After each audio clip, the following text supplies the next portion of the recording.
Hi guys, and welcome back to another video of Addicted to Fishing. I know it's been a while since I put out a video. I've just been taking care of some personal things. But anyway, I thought I would make a long overdue video. We have a lot of snow out there on the ground, so I haven't been out doing much fishing, but I did start organizing some tackle. And I kind of wanted to go through that with you guys and show you what I do. Maybe it'll make some sense to some of you guys, and some of you guys can get some ideas. But anyway, we're going to go through some of these boxes that I have and kind of go through what I'm doing and why I'm doing it, and so forth.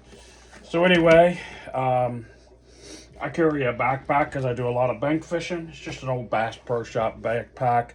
I still haven't figured out how to flip my camera around to be able to show you guys. But anyway, we'll just run through some boxes that I use in the backpack. I use the 3600 size boxes.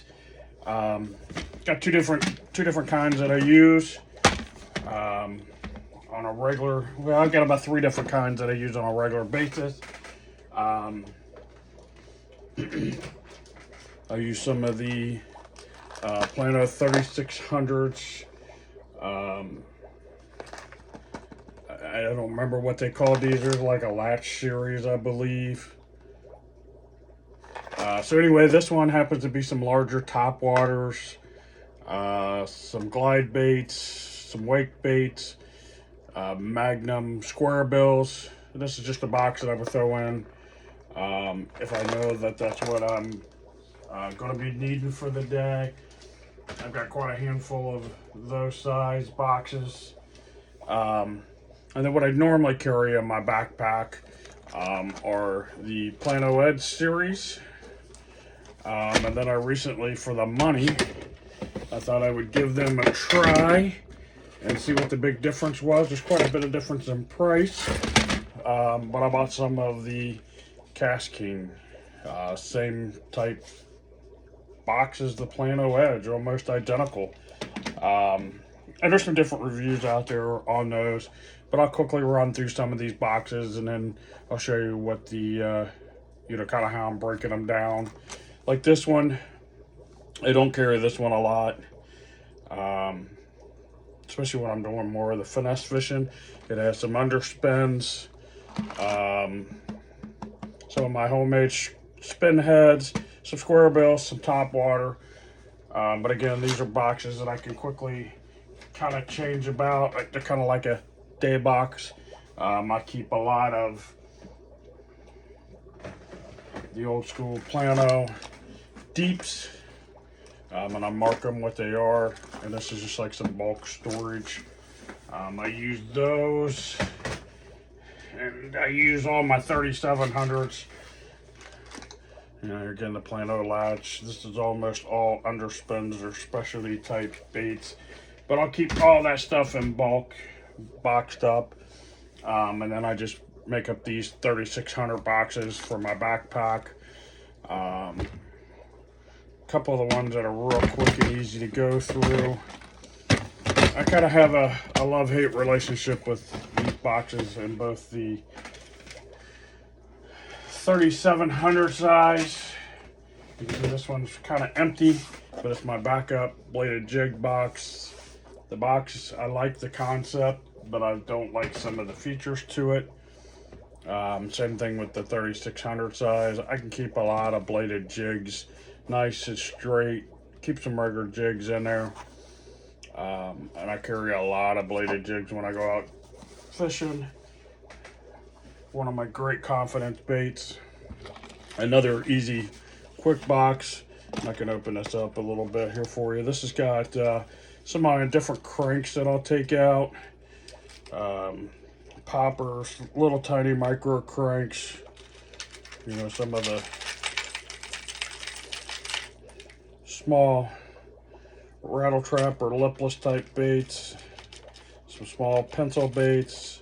Small jerk baits, some real shallow diving crankbaits, some small top waters. It's even got a few larger baits in here.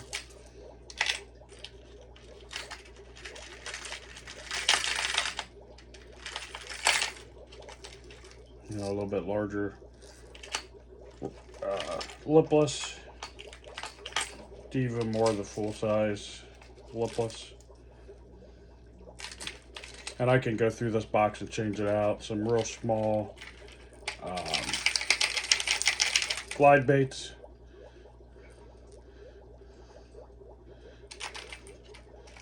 Small shallow dive and crankbaits. You know, kind of some baits like that that I could take out and use for a day. I fish in a spot where I'm primarily trying to target smallmouth, so I'll fish a lot of those smaller baits. I just picked up a couple new spinner baits today that I got to throw in my box here.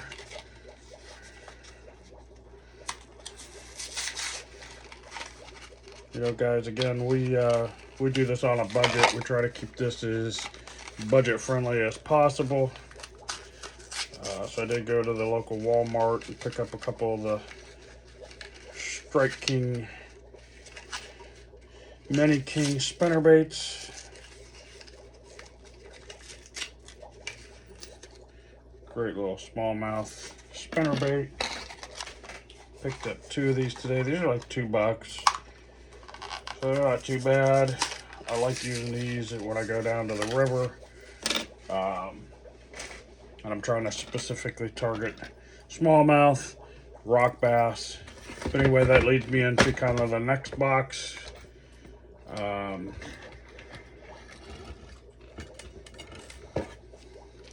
know, this is more of a specialty type box that I have.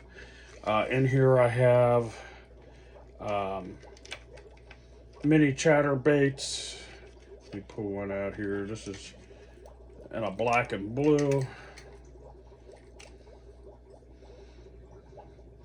I got quite a few of those in here. You can see that I really love throwing the chatterbait. Then I got some of these small unskirted type chatterbaits that I love for fishing for white bass. Some of the ones with the willow style single blade chatterbait. I've got some blade baits, some small spinner baits, and some other small type lures. You know, when I'm throwing a small fluke, when I'm doing some hover strolling. This is more of a mid stroll. And then some of my homemade variation of the small micro chatterbait. But again, you'll see almost all of these boxes right now, especially coming into spring, they're all a finesse style bait. And then I really get down into 2 real specific type baits boxes. This is a Cast King box. I really like these 2. The difference is here the hinge goes that way and you got just a lightweight lid. This one has a lot of my inline spinners, small jig heads,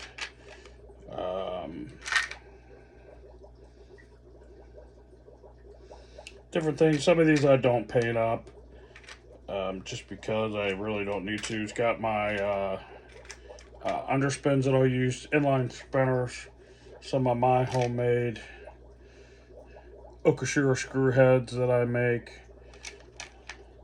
the regular OG Okashira spin bait.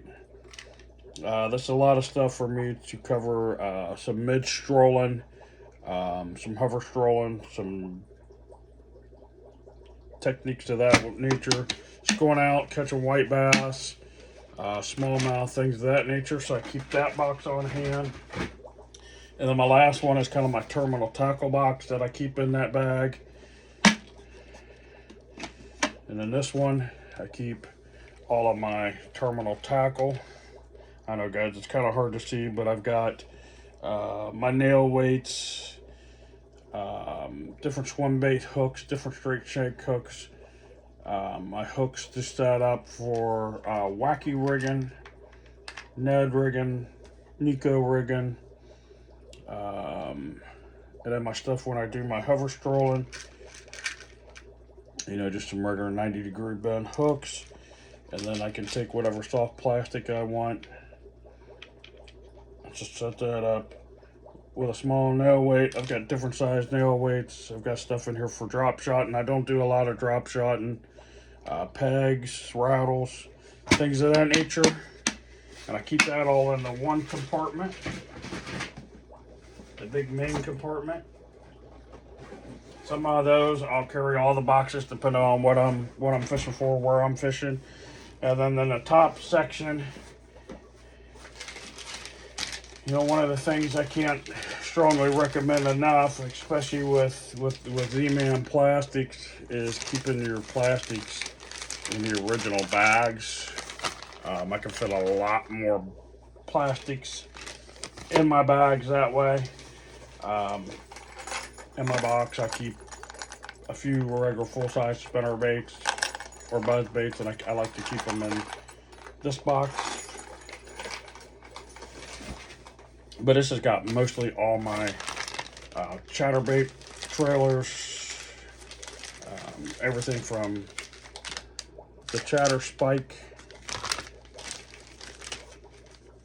TRD bugs, razor sheds, more chatter spikes, more razor sheds, TRD hogs, some ticklers, and then some streaks. This is a great one to hover rig or hover stroll with. I've got quite a few different soft plastics throughout the different compartments, but I've found, and then I keep a little small bag for something I might have just changed out. That happens to have at the chatterbait with a chatter spike on it, and I don't want to mix that Z-Man Elastec with anything else. But anyway, my bag is just a regular tackle bag. Got several compartments. Got soft plastics in all these side pouches. My mask, my tools, wacky rigging stuff. But in this big main compartment is where I keep those 3600 size. This is where I keep, up in the top, it's where I keep that spinnerbait box, some more soft plastics. And then I just, when I go out, I carry quite a bit, and then I can take out what I know I'm not going to throw and leave it in the car. But anyway, guys, that's kind of how I do my organization. You can see behind me, I've got totes that I keep a lot of the different extra bulk soft plastics in. Again, I'm sorry, I have to kind of turn the camera. And you can see a lot of my bulk boxes that I have to keep excess baits in. Big swim baits, spark shads, both in a 4-inch and then the 3-inch. Keep a few rods in the house. Got a bunch of different type bends. You see bends up there for line, rags when I need them. I do have a box. I believe that's it right there for my reels when I go striper fishing or muskie fishing. A few of the rods and reels that I have, I'll probably go through a rod reel combo. One of my quick setups that we were talking about, it was for hover strolling. I like this little setup. It's a Shimano Sahara 2000 series reel, Bass Pro Shop, medium light, fast action. It's rated from 4 to 10 pound and 1/16 to 3/8 of an ounce, 7-foot rod. I've had this rod forever. The reel, I picked up 2 of these off of eBay for less than I'd bought one brand new. Keep a rod sock on it. And that's just a little simple hover stroll. I'm using line wise, I'm using a tri-lead line. I'll put out a video for hover strolling. If you guys haven't got onto the hover strolling yet, and you're doing some smallmouth fishing around creeks, it's a great technique to be on. Great way to put a pile of fish in a boat. You can really fish it, several different ways. I cast it out, let it fall to the depth I want, and then I just kind of shake my rod, keep that bait darting and moving around. But anyway, guys, I just want to put out a quick video, show you a little bit about my springtime techniques. Well, not really springtime techniques, but the way I'm preparing my boxes for this spring. Kind of be really pre-spawn. Kind of show you some of the tackle stuff. I got more tackle up here at the top. You can see I've got them labeled. Spinnerbait bodies. 3 different boxes of those. Some trebles. My oven for when I'm powder painting. All of my tackle making stuff is over here, organized. It's one of the things that I've been doing a lot is organizing. When you think you're organized, you're probably only about halfway there. But yeah, guys, that's just kind of my tackle bag, how I'm keeping tackle. I suggest that you don't skimp out on tackle boxes. I'll go over a video of that real soon on what I'm doing with tackle gear. But anyway, I hope you liked the video. Hit that subscribe button if you already haven't. Share, like, comment. Things that you might like to see me do. I'm going to try to get back to putting out more of these on a regular basis.